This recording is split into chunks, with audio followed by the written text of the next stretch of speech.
Hi, so I study gene regulation issues in cardiac tissue leading to arrhythmias. Now I do this using a combination of laboratory and clinical techniques. Now mutations are changes in the DNA which can be good, bad, or not do anything at all depending on where they are and what they are. But they are passed down through families, and this is a sort of a family history.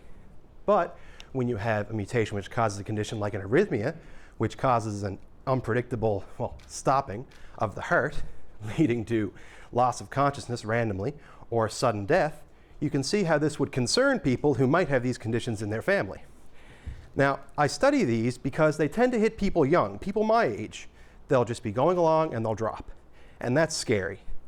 And the scary thing is that we only tend to notice these right now when that happens. Someone dies outrageously young and everyone freaks out. Then they get tested. So my thesis works on finding early markers for that and finding back family history data to better predict these events.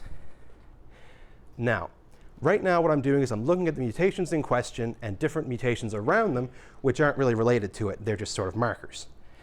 And by comparing these markers, knowing how they change over time, we can link families together. By linking families together, we can increase the number of people we have and the amount of data that we can look at. By increasing the amount of data we can look at, we can make better projections and better predictions of how these people are going to live. Now, in the lab, I look at these mutations separately, but in the clinical issue, there's a lot of filtering through data, going through medical records of people who, quite frankly, can be very unwell and who will have a lot of information. So you have to go through and process that information to find statistically significant patterns.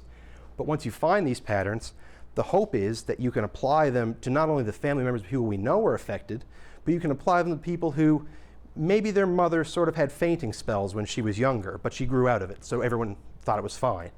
Maybe they had a couple of early deaths way back when, but no one really thinks about it now.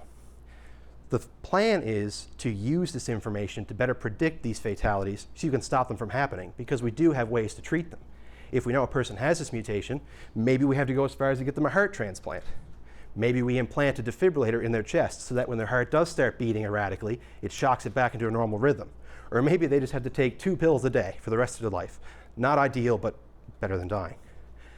So overall, I think the value comes from predicting these events and helping prevent really unnecessary, really tragic young deaths. And I hope to be a part of that because these issues rise in my community in rural Newfoundland. But thank you very much for your time.